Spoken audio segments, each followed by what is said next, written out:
ಸಿದ್ದರಾಮಯ್ಯನವರ ಈ ಸಿಡುಕಿಗೆ ಅಸಲಿ ಕಾರಣ ಏನು ಅನ್ನೋದು ಬಯಲಾಗ್ತಾ ಇದೆ. ಮಹಿಳೆ ಮೇಲೆ ಅಲ್ಲ, ವರ್ಗಾವಣೆ ವಿಚಾರದಲ್ಲಿ ಸಿಟ್ಟಾಗಿದ್ದಾರೆ ಸಿದ್ದರಾಮಯ್ಯ. ಅಸಲಿ ಕಾರಣ ಏನು ಅಂತ ಹೇಳಿ ಈಗ ಬಯಲಾಗ್ತಾ ಇದೆ. ಅಸಲಿ ಕಾರಣ ಇರೋದೇ ಬೇರೆ. ಮಹಿಳೆ ಮೇಲೆ ಅಲ್ಲ, ವರ್ಗಾವಣೆ ವಿಚಾರದಲ್ಲಿ ಸಿಟ್ಟಾಗಿದ್ರು. ಜಮಾಲಾರ್ ಪ್ರಶ್ನೆ ವೇಳೆ ಶಾಸಕ ಅಶ್ವಿನ್ ಮೇಲೆ ಅವರು ಕೋಪಗೊಂಡಿದ್ರು.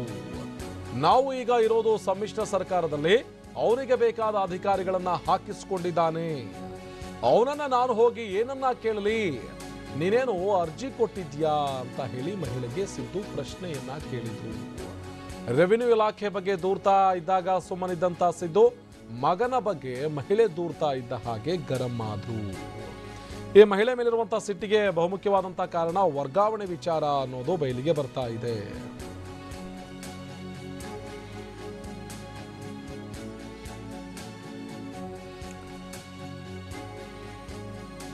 ಇನ್ನು ಆ ಮಹಿಳೆಯ ಮೇಲೆ ಸಿದ್ದರಾಮಯ್ಯನವರು ರೊಚ್ಚಿಗೆದ್ದು ಆ ರೀತಿಯಾಗಿ ರೇಗಾಡಿದ್ರಲ್ಲ, ಅದಕ್ಕೆ ಕಾರಣ ವರ್ಗಾವಣೆ ವಿಚಾರ ಎನ್ನಲಾಗ್ತಾ ಇದೆ. ಹಾಗಿದ್ರೆ ವರ್ಗಾವಣೆ ವಿಚಾರಕ್ಕೆ ಸಂಬಂಧಪಟ್ಟ ಹಾಗೆ ಸಿದ್ದರಾಮಯ್ಯ ಏನ್ ಮಾತಾಡಿದ್ರು ನೋಡೋಣ ಬನ್ನಿ.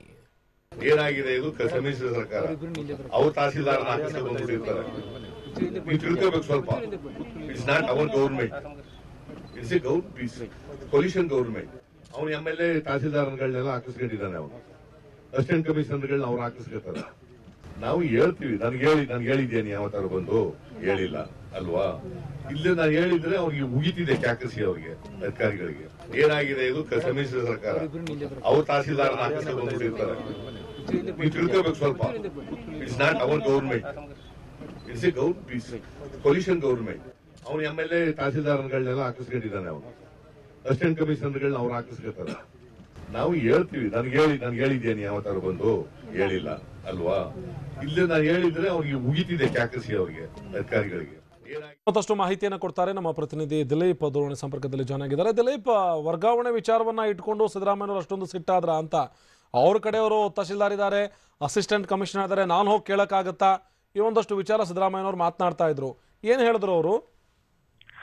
ಖಂಡಿತವಾಗ್ಲೂ ಆನಂದ, ಏನು ಅಂತಂದ್ರೆ ರೆವಿನ್ಯೂ ಇಲಾಖೆಯಲ್ಲಿ ಯಾವುದೇ ರೀತಿಯಾದಂತಹ ಕೆಲಸಗಳಾಗ್ತಾ ಇಲ್ಲ ಅನ್ನುವಂತ ಮಾತುಗಳನ್ನ ಹೇಳ್ತಾ ಇದ್ರು. ಈ ಒಂದು ಸಂದರ್ಭದಲ್ಲಿ ಅವರು ಕೂಡ ಒಂದು ರೀತಿಯಲ್ಲಿ ಸಿಟ್ಟಾದ್ರು. ಏನು ಅಂತಂದ್ರೆ ಆ ಮಗನ ವಿರುದ್ಧ ಒಂದು ದೂರನ್ನ ತಂದೆ ಬಳಿ ಹೇಳ್ತಾ ಇರೋ ಸಂದರ್ಭದಲ್ಲಿ ನಾನೇನು ಮಾಡ್ಲಿ, ಆತನನ್ನ ಎಲ್ಲ ರೆವಿನ್ಯೂ ಮತ್ತೆ ಇವರು ಇನ್ಸ್ಪೆಕ್ಟರ್ಗಳನ್ನೆಲ್ಲ ಮತ್ತೆ ತಹಶೀಲ್ದಾರ್ನೆಲ್ಲ ಅವರೇ ಹಾಕ್ಸ್ಕೊಂಡಿರುವಂತದ್ದು. ಆ ಒಂದು ಕಾರಣಕ್ಕೆ ನಾನು ಹೋಗಿ ಅವನನ್ನ ಹೋಗಿ ಹೇಗೆ ಕೇಳಲಿ ಅನ್ನುವಂತ ಮಾತುಗಳನ್ನ ಟಿ ನರಸೀಪುರ ಕ್ಷೇತ್ರದ ಶಾಸಕ ಅಶ್ವಿನ್ ವಿರುದ್ಧ ಗುಡುಗಿದ್ರು. ಈ ಒಂದು ಸಂದರ್ಭದಲ್ಲಿ ಮಹಿಳೆ ಕೂಡ ಪ್ರಶ್ನೆ ಮಾಡಿದಂತ ಆಕೆ ಮಹಿಳೆ ಅವ್ರಿಗೆ ಸಮಸ್ಯೆ ಏನಿದೆ ಆ ಒಂದು ಸಮಸ್ಯೆಯನ್ನ ಹೇಳ್ಕೊಳ್ತಾ ಇದ್ರು. ಆ ಒಂದು ಸಮಸ್ಯೆಯನ್ನ ಹೇಳ್ಕೊಳ್ಳುವಂತ ಸಂದರ್ಭದಲ್ಲಿ ಈ ರೀತಿಯಾದಂತ ಸಿಟ್ಟಾದ್ದು ಎಷ್ಟು ಮಟ್ಟಿಗೆ ಸರಿ ಅನ್ನುವಂಥದ್ದು ಮತ್ತೊಂದು ಪ್ರಶ್ನೆ. ಆದ್ರೆ ಈ ಒಂದು ಆಗಿದ್ದಕ್ಕೆ ಕಾರಣಗಳನ್ನ ಹುಡ್ಕೊಳ್ತಾ ಹೋದಂತ ಸಂದರ್ಭದಲ್ಲಿ ಸಿಗುವಂತದ್ದು ವರ್ಗಾವಣೆಯಲ್ಲಿ ಸಾಕಷ್ಟು ಏನು ವಿಶ್ವಾಸಕ್ಕೆ ತಗೊಳ್ತಾ ಇಲ್ಲ ಸಚಿವರುಗಳಾಗ್ಲಿ ಅಥವಾ ಸ್ಥಳೀಯ ಶಾಸಕರುಗಳಾಗ್ಲಿ ಅಥವಾ ಮುಖ್ಯಮಂತ್ರಿಗಳಾಗ್ಲಿ ಸಿದ್ದರಾಮಯ್ಯನವರ ವಿಶ್ವಾಸಕ್ಕೆ ತಗೊಳ್ತಾ ಇಲ್ಲ ಅನ್ನುವಂತ ವಿಚಾರ ಕಂಡು ಬರ್ತಾ ಇರ್ತಾರೆ. ಯಾಕಂತಂದ್ರೆ ಮೈಸೂರು ಭಾಗದಲ್ಲಿ ಪ್ರಭಾವವನ್ನ ಸಿದ್ದರಾಮಯ್ಯನವರು ಬೆಳೆಸ್ಕೊಂಡಿದ್ದಾರೆ. ಈ ಒಂದು ಪ್ರಭಾವ ಬೆಳೆಸ್ಕೊಂಡಿದ್ದ ಸಂದರ್ಭದಲ್ಲಿ ಸಿದ್ದರಾಮಯ್ಯನವರಿಗೆ ಯಾವುದೇ ರೀತಿಯಾದಂತಹ ಅಧಿಕಾರಿಗಳ ವರ್ಗಾವಣೆ ವಿಚಾರದಲ್ಲಿ ಯಾವುದನ್ನು ಕೂಡ ಗೊತ್ತಾಗದ ರೀತಿಯಲ್ಲಿ ನಡೀತಾ ಇದೆಯಾ ಅನ್ನುವಂಥದ್ದು ಪ್ರಶ್ನೆ ಸಹಜವಾಗಿ ಮೂಡ್ತಾ ಇರ್ತಕ್ಕಂಥದ್ದು. ಯಾಕಂತಂದ್ರೆ ಇಲ್ಲೂ ಕೂಡ ಈ ಮಹಿಳೆ ಕೇಳುವಂತ ಸಂದರ್ಭದಲ್ಲಿ ಕೂಡ ಅದೇ ಒಂದು ವಿಚಾರವನ್ನ ಅವರು ಹೇಳ್ತಾರೆ. ಏನು ವರ್ಗಾವಣೆ ವಿಚಾರದಲ್ಲಿ ಅವನು ಮಾಡಿಸ್ಕೊಂಡಿರೋದು, ಆತ ಯಾರನ್ನ ಹೇಳಿದಾರೆ ಅವ್ರನ್ನ ಹಾಕಿಸ್ಕೊಂಡಿರುವಂತದ್ದು ಸಮ್ಮಿಶ್ರ ಸರ್ಕಾರ ಇದು ಅನ್ನುವಂತ ಆ ಮಾತುಗಳನ್ನ ಹೇಳ್ತಾ ಇದ್ದಾರೆ. ಎಲ್ಲೋ ಒಂದ್ ಕಡೆ ಸಮನ್ವಯ ಸಮಿತಿ ಅಧ್ಯಕ್ಷರಾಗಿದ್ರು ಕೂಡ ಇವ್ರಿಗೆ ಯಾವುದೇ ರೀತಿಯಾದಂತಹ ವರ್ಗಾವಣೆ ವಿಚಾರದಲ್ಲಿ ಯಾವುದೇ ರೀತಿಯ ಗಮನ ತರ್ತಾ ಇಲ್ವಾ? ಮತ್ತು ಮೈಸೂರು ಭಾಗದಲ್ಲಿ ವರುಣ ಮತ್ತೆ ಟಿ ನರಸೀಪುರ ಒಂದು ರೀತಿಯಲ್ಲಿ ಅಕ್ಕಪಕ್ಕದ ಕ್ಷೇತ್ರಗಳಾದ್ರೂ ಕೂಡ ಟಿ ನರಸೀಪುರದಲ್ಲಿ ಬರುವಂತಹ ಅಧಿಕಾರಿಗಳು ವರುಣ ಕ್ಷೇತ್ರಕ್ಕೂ ಅದೇ ಅಧಿಕಾರಿಗಳಾಗಿರ್ತಾರೆ. ಇಲ್ಲೂ ಕೂಡ ಆ ಒಂದು ಕ್ಷೇತ್ರದಲ್ಲಿ ಟಿ ನರಸೀಪುರದಲ್ಲಿ ಯಾವ ಅಧಿಕಾರಿಗಳು ಇರ್ತಾರೆ ಅವರೇ ಕೂಡ ವರುಣ ಕ್ಷೇತ್ರದ ಸಮಸ್ಯೆಗಳನ್ನು ಪರಿಹರಿಸಬೇಕಾಗಿರುತ್ತೆ. ಈ ಒಂದು ವರುಣ ಕ್ಷೇತ್ರದ ಸಮಸ್ಯೆಗಳು ಬಂದಂತ ಸಂದರ್ಭದಲ್ಲಿ ಆ ಅಧಿಕಾರಿಗಳು ಅಂದ್ರೆ ಕಾಂಗ್ರೆಸ್ನ ಪ್ರತಿನಿಧಿಗಳು ಯಾವುದೇ ರೀತಿಯಾದ ಸಮಸ್ಯೆ ಹೇಳ್ಕೊಂಡ್ರು ಕೂಡ ಅವ್ರನ್ನ ಸಮಾಧಾನವಾಗಿ ಅಥವಾ ಅವ್ರಿಗೆ ಬೇಕಾದಂತ ಕೆಲಸಗಳನ್ನ ಮಾಡ್ಲಿಕ್ಕೆ ಆಗುವುದಿಲ್ಲ. ಈ ಕಾರಣಕ್ಕೋಸ್ಕರ ವರ್ಗಾವಣೆ ವಿಚಾರವಾಗಿ ಬೇರೆ ಬೇರೆ ಅಧಿಕಾರಿಗಳು ಬಂದಿದ್ದಾರೆ ಅನ್ನುವಂಥದ್ದು ಕೂಡ ಇವರಲ್ಲಿ ಸಿಟ್ಟಿರುವಂತದ್ದು. ಈ ಒಂದು ಸಿಟ್ಟನ್ನ ಆ ಮಹಿಳೆ ಮೇಲೆ ಹಾಕಿದ್ದಾರೆ ಅನ್ನುವಂತಹ ಮಾತುಗಳು ಕೂಡ ಕೇಳಿ ಬರ್ತಾ ಇರ್ತಕ್ಕಂಥದ್ದು. ಆನಂದ್, ಅಲ್ಲ ದಿಲೀಪ್, ಕಾರಣ ಏನೇ ಇರಬಹುದು, ವರ್ಗಾವಣೆ ವಿಚಾರವೋ ಅಥವಾ ಅವ್ರ ಸರ್ಕಾರಕ್ಕೆ ಸಂಬಂಧಪಟ್ಟ ಹಾಗೆಯೋ ಅಥವಾ ಮೈತ್ರಿ ಸರ್ಕಾರದಲ್ಲಿ ಇಬ್ಬರ ನಡುವೆ ನಡೀತಾ ಇರುವಂತಹ ಜಟಾಪಟಿಯೋ, ಸಾಮಾನ್ಯ ಜನ ಅಂತೂ ಪ್ರಶ್ನೆ ಕೇಳೋದು ನಿಲ್ಸಕ್ಕಾಗತ್ತಾ?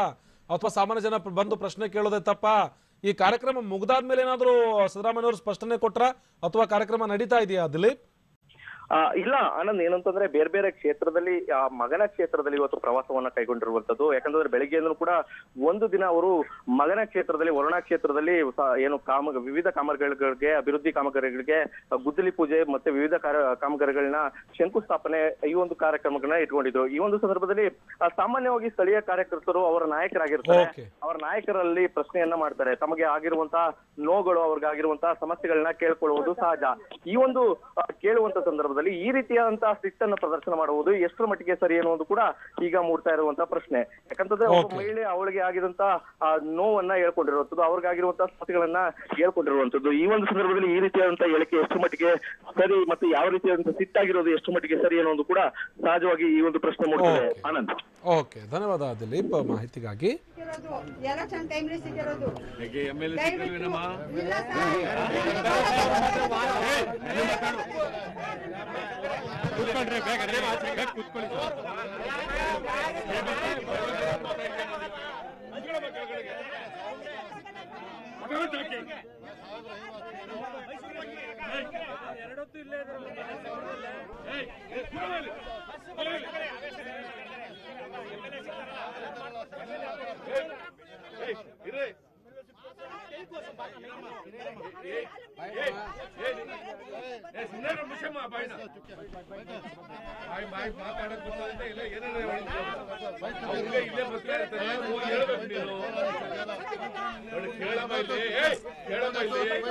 ನನಗೆ ಯಾವ ತರ ಬಂದು ಹೇಳಿದ್ಯಾ ನೀನು?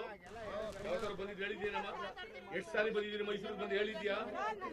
ಈಗ ಹೇಳಿದ್ಯೇನಮ್ಮ? ನೀವೆಲ್ಲ ನಾನು ಪತ್ರ ಮಾಡ್ಕೊಂಡು ಬರಕ್ಕಾಗಲ್ಲ. ನಾನು ಬಂದಾಗ ಬರ್ಬೇಕು. ನೀನು ಹೇಳ್ತಾರೆ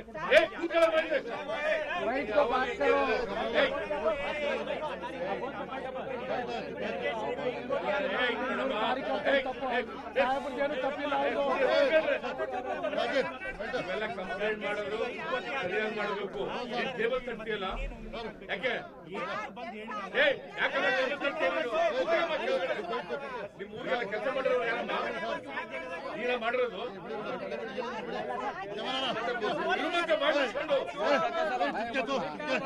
ಹೇಳೋ ರೀತಿ ಇರ್ಬೇಕು ನಿನ್ಗೆ. ಏನ್ ಬಹಳ ದೊಡ್ಡ ಲೀಡರ್ ತರ ಏನೇನ ಮಾತಾಡ್ತೀಯ? ಮಾತಾಡ್ತೀಯ